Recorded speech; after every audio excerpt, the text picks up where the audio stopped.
يعني ذلك في حالة تسجيل مولودية الجزائر سوف يكون التعادل قائم في سلسلة أخرى. أكرم بوراس رقم 26 في مواجهة مصطفى زغبة، الجول كيبر البلوزدادي.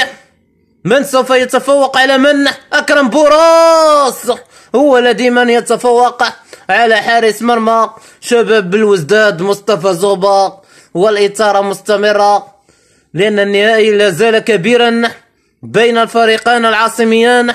أكرم بوراس الجول الذي جسد في شباك حارس مرمى شباب بلوزداد مصطفى زغبة. أيمن محيوس رقم 18 التعادل فهو الساري المفعول. 3-3 بين شباب بلوزداد ومولودية الجزائر. الركلة الخامسة من طرف أيمن محيوس.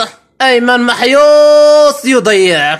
أيمن محيوس يدير علامة الجزاء، وبراعة كبيرة من طرف عبد اللطيف رمضان الذي يتصدى لكرة أيمن محيوس.